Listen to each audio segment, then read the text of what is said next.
mahulog ng langit sa akin na kay Theracare. Kasi kaming, alam mo, mga pasyente, pag minsan, ang gusto niya yung instant relief eh.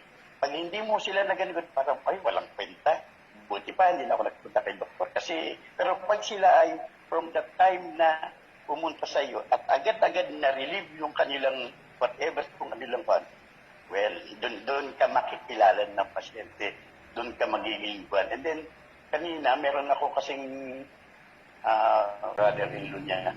Sabi niya, Doktor, ito ba ay kayang magkamot nung sinasabi mo? Ay, Theracare. Sabi ko, ganitong gawin mo ha. Sabihin mo, bumili na silang ay Theracare at simulan nila mag-device. Kasi nagpapatherapy sila araw-araw. How much is yung physical therapy? 500. And imagine, months na sila. Ay, parang nakita ko lang na pa sa kanila, ayun, naikikibuna.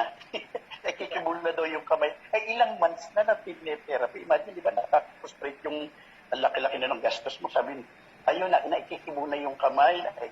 Sabi ko, siguro kung mag-eye therapy yan, baka in a week's time, makakalakad na. So, let's pray ka ako. Basta important, if you have eye therapy at home, para kayo may doktor sa bahay. Sabi ko, pang emergency, in the middle of the night, sumakit ang isa, sumakit ang ulo, sumakit i-blow nyo yung part na may problema. So, if ever, halimbawa, narili po, di ba?